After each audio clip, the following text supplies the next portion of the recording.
అవకాశాన్ని బట్టి ప్రభుని స్తుతించి ఆరాధించి మహిమ పరుద్దాం. సామెతల గ్రంథము బైబిల్ గ్రంథంలో చూడండి. సామెతల గ్రంథము 24వ అధ్యాయం. సామెతల గ్రంథము 24వ అధ్యాయము 21వ వచనం చూడండి. 21వ వచనాన్ని చూడండి.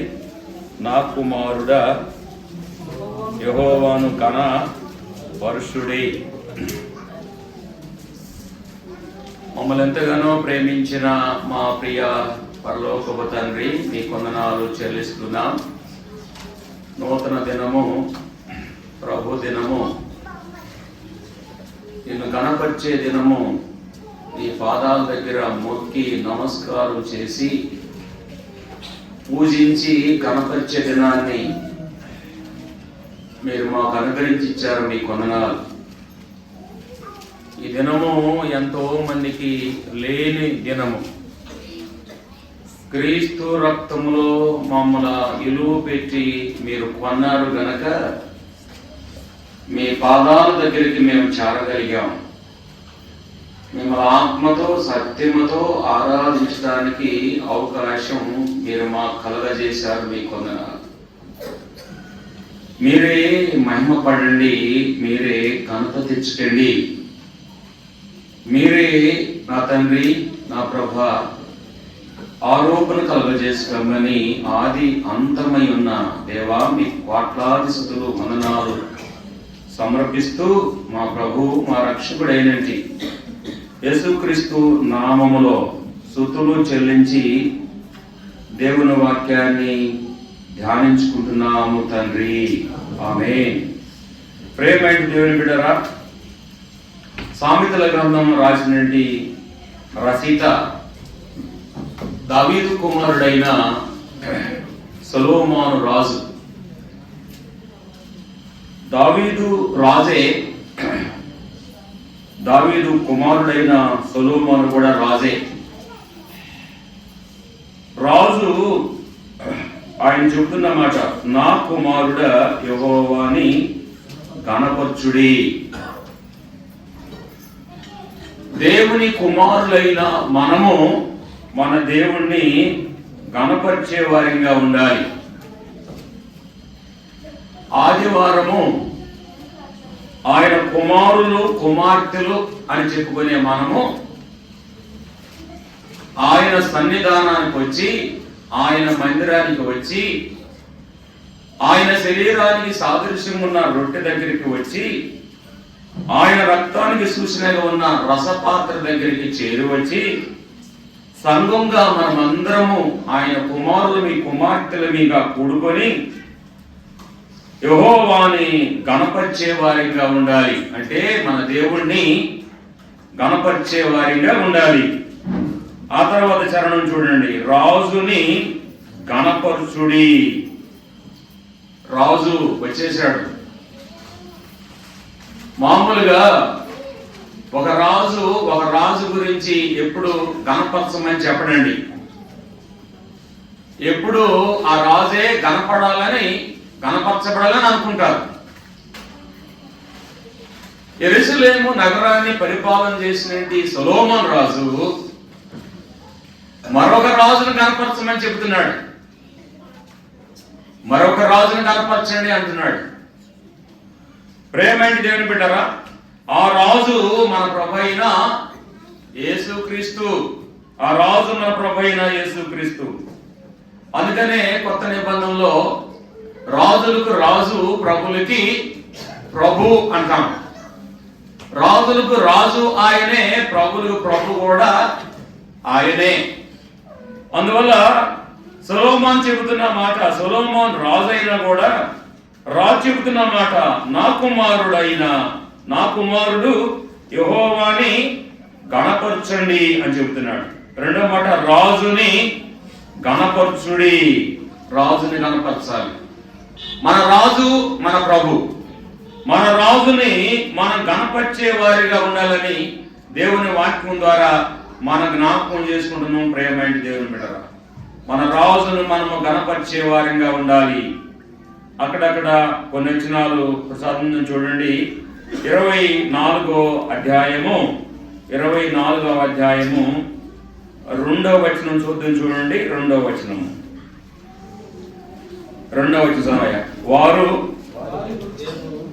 వారి హృదయము బలత్కారము చేయు,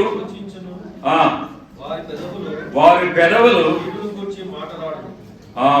పెదవులు కీడుని గూర్చి మాటలాడును. అంటే చూడండి, ఆనాడున్న ఇశ్రాయేలు జనాంగాన్ని, ఆనాడున్న దేవుణ్ణి ఆరాధించే బిడ్డలకి సొలొమోను తెలియపరుస్తున్నట్టుగా మనం చూస్తున్నాం. ఎలాంటి హృదయాలతో, ఎలాంటి పెదాలతో, ఎలాంటి మనసుతో దేవుణ్ణి గణపరచాలనో దేవుని వాక్యం ద్వారా 21వ వచనంలో మన జ్ఞాపకం, 22వ వచనంలో అలాంటి వారు కూడా పెదాలతో దేవుణ్ణి కీర్తిస్తున్నారు అని తెలియపరుస్తున్నట్టుగా మనం చూస్తున్నాం. కొత్త నిబంధన కొద్దిని చూడండి, ఒక మాట కొత్త నిబంధన కొద్దిని చూడండి. ఇక్కడ మనకు కావాల్సిన 2 యుక్తులు మనం చూశాము. పెదాల మీద గణపరిచేవారుగా కాకుండా దేవుణ్ణి రాజుగా గుర్తించి గణపరిచేవారిగా ఉండాలని మొదటి మాట మనం జ్ఞాపకం చేసుకున్నాం.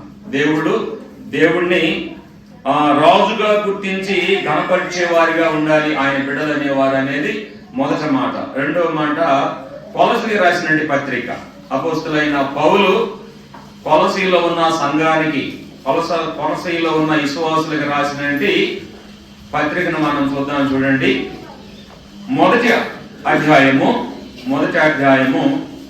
వచనము 21. వచనం 21. కొలసీకి రాసిన పత్రిక మొదటి అధ్యాయము 21వ వచనం. మరియు గతకాలమందు దేవునికి దూరస్తులను మీ దృష్టి వలన మీ మనసులో విరోధ భావం గలవారమై ఉండిన మిమ్మల్ని కూడా తన సన్నిధిని పరిశుద్ధులుగాను నిర్దోషులుగాను నిరపరాధులుగాను నిలవబెట్టుటకు ఆయన మాంసయుక్తమైన దేహమందు మరణం వలన ఇప్పుడు మిమ్మల్ని సమాధాన పరచును. ఒకప్పుడు దేవునికి ఎవరు అంట మనము, 21వ వచనంలో ఒకప్పుడు మనము దేవునికి దూరస్తులు. దూరంగా ఉన్న మనల్ని క్రీస్తు ప్రభువారు సమీపంగా చేశాడు. ఈ కొలసీలు రాసిన పత్రికలో ఈ మాట పుట్టుకండి. రెండో మాట, దూరంగా ఉన్న మనల్ని దేవుడు ఇప్పుడు ఏం చేశాడంట? సమీపిస్తులుగా చేశాడు, అంటే దగ్గరగా చేశాడు. ఎవరి ద్వారా దేవునికి దగ్గర అయ్యాం మనము అని అంటే, దేవునికి దూరం ఉన్న మనలను క్రీస్తు ప్రభు ద్వారా తండ్రి అయిన దేవునికి మనల్ని దగ్గరగా చేర్చాడు. దేవునికి దగ్గరగా చేర్చినట్టుగా మనం చూస్తున్నాం. అందుకని ఇప్పుడు దేవుడిని మనం ఏం చేయాలి అంటే, సామెతల గ్రంథము 24వ అధ్యాయం 21వ వచనం, దేవుణ్ణి గణపరిచే వారిగా ఉండాలి. ఎందుకు గణపరిచే వారిగా ఉండాలి? దేవుడు దూరం ఉన్న వారిని సమీపిస్తులుగా చేసి ఆయన్ని గణపరిచే వారిగా ఉండాలని దేవుని వాక్యం ద్వారా మనం జ్ఞాపకం చేసుకుంటున్నాం. ప్రేమైన దేవుని బిడ్డలారా, చూడండి 13వ వచనం కూడా చూడండి. కొలసీకి రాసిన పత్రిక మొదటి అధ్యాయం 13వ వచనం. ఆయన మనవలను అంధకార సంబంధమైన అధికారంలో నుంచి విడుదల చేసి తాను ప్రేమించిన తన కుమారుని యొక్క రాజ్య నివాసులుగా చేసెను. మూడో మాట పుట్టుకండి. మనం ఇప్పుడు ఎవరు అంటే రాజుల వంశానికి చెందిన వారిని. సామెతల గ్రంథంలో మన ప్రభు ఎవరు? రాజు. ఆయన రాజు అయితే రెండో మాట, ఆయన కుమారుల్ని దూరం ఉన్న వారిని దగ్గరికి ఏర్పరచుకున్నాడు, సమీపంగా ఏర్పరచుకున్నాడు. సమీపంగా ఏర్పరచుకున్న వారు ఎవరంటే రాజులైన యాజక సమూహం. మన ప్రియ ప్రభు రాజు అయ్యాడు, మనము కూడా రాజులైన యాజక సమూహంగా చేర్చబడ్డాము. దూరంగా ఉన్న మనల్ని దగ్గరగా చేసుకుని, ఎందుకంటే ఆయన సమీపంగా ఎందుకు చేర్చుకున్నాడంటే ఆయన రాజు గనక ఆయన బిడ్డలు కూడా రాజులుగా ఉండడానికి ఆయన ఇష్టపడుతున్నట్టుగా 3వ మాట మనం జ్ఞాపకం చేసుకుంటున్నాం. ప్రేమ చేసుకుంటా మనము రాజులైన వారిగా, మనము దూరంగా ఉన్న వారిని సమీపంత చేసిన వాడిగా మనం చూడగలుగుతున్నాం. హెబ్రీయులకు రాసినటువంటి పత్రిక 5వ అధ్యాయం, హెబ్రీయులకు రాసినటువంటి పత్రిక 5వ అధ్యాయం వచనము 7 చదువుకున్నాం. వచనం 7, హెబ్రీయులకు రాసినటువంటి పత్రిక 5వ అధ్యాయము 7వ వచనం. నేను అన్ని ధ్యానం చేయట్లేదు, ఆరాధనలో విస్తారంగా మాట్లాడగాడు కనుక ఒక్కొక్క వచనం మాత్రమే మనము ఆరాధనకు సంబంధించిన వాక్యాలని ఎన్నుకొని ధ్యానం చేస్తున్నాం.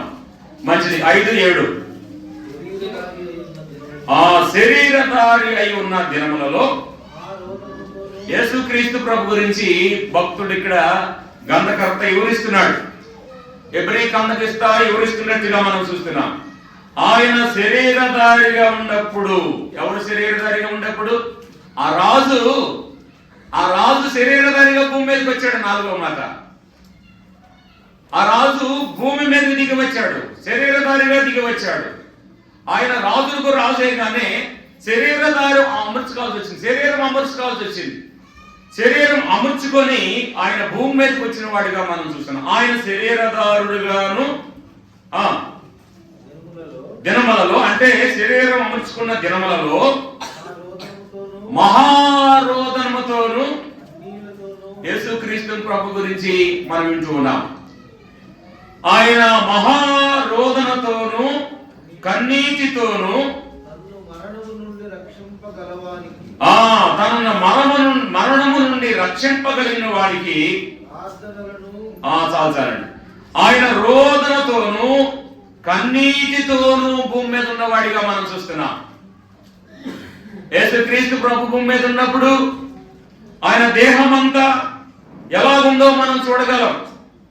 ఆయన దేహము నలగొట్టుకున్నవాడు, ఆయన దేహాన్ని కొరడాలకు అప్పగించుకున్నవాడు, ఆయన భుజాలని కొయ్యమాలకు అప్పగించుకున్నవాడు, ఆయన శిరస్సుని ముళ్ళ కిరీటానికి అప్పగించుకున్నవాడు, ఆయన చేతులని మేకులకు అప్పగించుకున్నవాడు, ఆయన పాదాలని మేకు అప్పగించుకున్నవాడు, ఆయన కలవర మాను మీద ఆయన శరీరధారిగా ఉన్నప్పుడు రోదనతోను కన్నీటితోను యేసు ప్రభు ఉన్నవాడిగా మనం చూస్తున్నాం. ప్రేమేంటి దేవుని బిడ్డరా, మన నిమిత్తం ఒక రాజు దేహము అమర్చుకున్నాడు, ఒక రాజు ఆయన కన్నీరు విడిచిన వాడిగా మనం చూడగలుగుతున్నాం. మన నిమిత్తమై మన ప్రియ ప్రభు శిలువలో జరిగించిన త్యాగం, ఆయన భూమి మీద 33.5 సంవత్సరాలు ఉన్నప్పుడు ఆయన చేసినటువంటి ఆ గొప్పతనాన్ని, ఆ రోదనను మనం చూసినట్లయితే మనము ఆయన బిడ్డలుగా ఉన్న వారిని ఆయన సన్నిధికి వచ్చి మనము ఆరాధించే వారిగా, మహిమపరిచే వారిగా, ఆయన కనపరిచే వారిగా ఉండాలని దేవుని వాక్యం ద్వారా 4-7 మనం చూడగలుగుతున్నాం. 5 చూడండి, 5 కూడా చూడండి. ఎఫెసీయులకు రాసినటువంటి పత్రిక 1వ అధ్యాయం, ఎఫెసీయులకు రాసినటువంటి పత్రిక 1వ అధ్యాయం వచనము 13.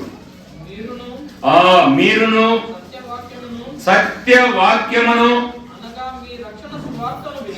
ఆ రక్షణ సువార్తను విని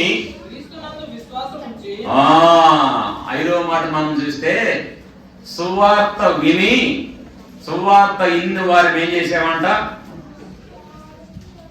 మీ హృదయములో మీరు సువార్త విని, అసలమయ్యా 13వ వచనమే, సత్యవాక్యమును మీ రక్షణ సువార్తను విని క్రీస్తునందు విశ్వాసం ఉంచి వాగ్దానం చేసిన ఆత్మచేత మీరు ముద్రింపబడితిరి, దేవుని మహిమకు కీర్తి కలుగుటకై ఆయన సంపాదించుకున్న ప్రజలకు విమోచన కలుగు నిమిత్తము ఈ ఆత్మ తన స్వాస్థ్యమునకు సంచకరుగా ఉన్నాడు. తన బిడ్డలనే వారు ఏం చేయాలి అని మనం జ్ఞాపకం చేసుకుంటే తనను మహిమపరిచే వారిగా, ఉండాలని దేవుని వాక్యం ద్వారా మనం జ్ఞాపకం చేసుకుంటున్నాం. ప్రేమైన దేవుని బిడ్డ, 2వ అధ్యాయము 12వ వచనం కూడా చూడండి. ఎఫెసీయులకు రాసిన పత్రిక 2వ అధ్యాయము 1వ వచనమైనా 12వ వచనం చదివి బాబు. ఆ కాలమందు ఇశ్రాయేలుతో సహపౌరులు కాక పరదేశులను పరజనులను నిరీక్షణ లేని వారును లోకమందు దేవుడు లేని వారు ఉండి క్రీస్తుకు ఎలా ఉన్నారంట? దూరస్తులు. ఇప్పుడు చెప్పండి, క్రీస్తు ప్రభుని ఎరగని వారు ఎవరంటే దూరస్తులు. ఇందాక కూడా మనం చదువుకున్న కొలస్సీయులకు రాసిన పత్రికలో దూరస్తులుగా ఉన్న మనల్ని దేవుడు ఏం చేశాడంటే సమీపిస్తులుగా చేశాడు, దేవునికి దగ్గరగా చేశాడు. ఎందుకు చేశాడు అంటే ఆయన్ని మహిమపరిచే వారిగా ఉండటానికి దేవుడు మనల్ని సిద్ధపరిచినట్టుగా మనం చూస్తున్నాం. పేతురు పత్రికలో కూడా ఒక మాట మనం చూస్తే 2వ అధ్యాయం 9వ వచనం, ఇది మనకు తెలిసిన మాటే. 2:9 మొదటి పేతురు పత్రిక 2వ అధ్యాయం 9వ వచనం. అయితే మీరు చీకటిలో ఉన్న ఆశ్చర్యకరమైన తన వెలుగులోనికి మిమ్మల్ని పిలిచిన వాని గుణాతిశయములు. ఎందుకు పిలిచాడు దేవుడు? చీకట్లో ఉన్న వారిని, దూరంగా ఉన్న వారిని సమీపిస్తులుగా చేసుకోవడం, చీకట్లో ఉన్న వారిని ఎలుగులోకి తీసుకొచ్చాడు. ఎలుగులో తీసుకొచ్చుకున్న వారు దూరంగా ఉన్న వారిని సమీపిస్తులుగా చేసుకున్న దేవునికి మనం ఏం చేయాలి అంటే మనము ఆ రాజుని మనము గణపరిచే వారిగా ఉండాలి. ఏ రాజుని? మన ప్రభువే రాజు, క్రీస్తు ప్రభు వారు మనకు రాజు కనుక ఆ రాజుని మనము మహిమపరిచి గణపరిచే వారిగా ఉండాలని దేవుని వాక్యం ద్వారా మనం జ్ఞాపకం చేసుకున్నాం. మొదటగా మనము దూరంగా ఉన్న వారిని దేవుడు ఏం చేశాడు? సమీపంగా చేశాడు. చీకట్లో ఉన్న వారిని మనం ఎక్కడ తీసుకొచ్చాడు? ఎలుగులోకి తీసుకొచ్చాడు. ఏ ఎలుగులోకి తీసుకొచ్చాడు? తన ఎలుగులోకి తీసుకొచ్చాడు. చీకట్లో ఉన్నప్పుడు, దూరంగా ఉన్నప్పుడు, దేవునికి సమీపంగా లేనప్పుడు మనమేమి దేవుణ్ణి ఆరాధించలేదు. కానీ అయితే దూరంగా ఉన్న మనల్ని సమీపంగా చేసి చీకట్లో ఉన్న మనం ఎలుగులోకి తీసుకొచ్చి తన గుణాతిశయములను మనం ఏం చేయాలంట? పసరింప చేయాలి. అందుకు దేవుడు మనం ఏర్పరచుకున్నాడు. దూరంగా ఉన్న మనల్ని, చీకట్లో ఉన్న మనల్ని సమీపంగా ఎందుకు చేసుకున్నాడంటే ఆయన గుణాతిశయములను మనం ఏం చేయాలంట? పసరింప చేయటానికి దేవుడు మనల్ని సమీపంగా చేసుకున్నట్టుగా మనం చూడగలుగుతున్నాం. ప్రేమైన దేవుని బిడ్డలారా, మంచిది. అలాగైతే దేవుని సన్నిధిలో మనము దేవుణ్ణి స్తుతించి గణపరిచే వారిగా ఉండాలని దేవుని వాక్యం ద్వారా మనం జ్ఞాపకం చేసుకుంటున్నాం. 148వ కీర్తన, 148వ కీర్తన వచనము 7. 148వ కీర్తన వచనము 7. అగాధ జలములారా యెహోవాను ఏం చేయాలి? స్తుతించాలి. ఏమేం స్తుతించాలంట? ఏమేం స్తుతించాలి? 7వ వచనం మళ్ళీ, భూమి మీద ఉన్న మకరములారా అగాధ జలములారా యెహోవాను ఏం చేయాలి? స్తుతించాలి. ఎందుకు స్తుతించాలి యెహోవాని? భూమి మీద ఉన్న యావత్తు ఎందుకు స్తుతించాలి? భూమి మీద ఉన్న మానవుడు కూడా ఎందుకు స్తుతించాలి అంటే దేవుడు భూమి ఆకాశములను కలగజేసిన వాడు గనక. భూమి ఆకాశములే కాదండి, నిన్ను నన్ను కూడా దేవుడే పుట్టించాడు అని 100వ కీర్తనలో మనం చదువుకుంటాం. 100వ కీర్తనలో ఆయనే మనల్ని పుట్టించాడు. ఆయన పుట్టిస్తేనే మనం పుట్టాం భూమి మీద. ఆయన పుట్టించకపోతే మనం పుట్టేవాళ్ళని కాదు. అయితే నాడుతో ఆదాము అవ్వలు దూరం అయిపోయారు. ఏదైనా వనంలో సమీపంగా ఉన్నవారు ఆదికాండంలో 3వ అధ్యాయం 7వ వచనంలో సమీపంగా ఉన్నవారు దూరమైపోవాల్సి వచ్చింది. దూరమైపోయిన వారిని మళ్ళీ సమీపంగా చేసుకోవడానికి పరలోకములో ఉన్న దేవుడు మానవ రూపంగా దిగి వచ్చి సిలువ మీద ఆయన త్యాగము మన కొరకు చేసి సిలువలో ఆయన దేహాన్ని అప్పగించుకొని సిలువ మీద మన కొరకు అనేక గాయాలు పొంది సిలువలో మన కొరకు మరణించిన క్రీస్తు ప్రభువారు మరణించడమే కాదంట, ఆయన తిరిగి 3వ దినమున సజీవుడుగా లేచిన మన ప్రియ రాజుని మనము గణపరిచి స్తుతించి ఆరాధించే వారిగా ఉండాలని దేవుని వాక్యం ద్వారా మనం జ్ఞాపకం చేసుకుంటున్నాం. ప్రియమైన దేవుని బిడ్డ, 45వ కీర్తన 12వ వచనం చదివి మనం దేవుని ఆరాధిద్దాం. 45వ కీర్తన 12వ వచనం.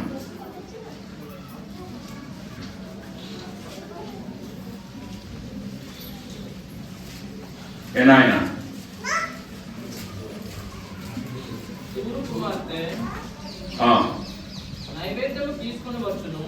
నైవేద్యం తీసుకుని, నైవేద్యం అంటే ఆరాధన, నైవేద్యం తీసుకుని వచ్చి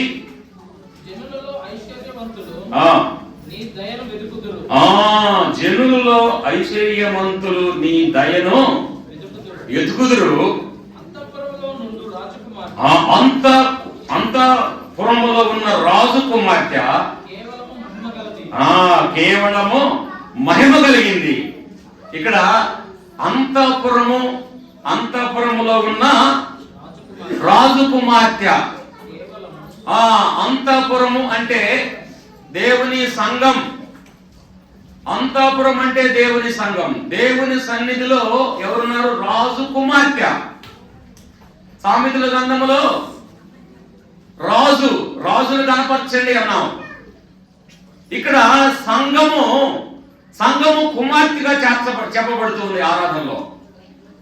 సంఘము కుమార్తె గణపరిచేది రాజుని గణపరచాలి. ఇప్పుడు ఒక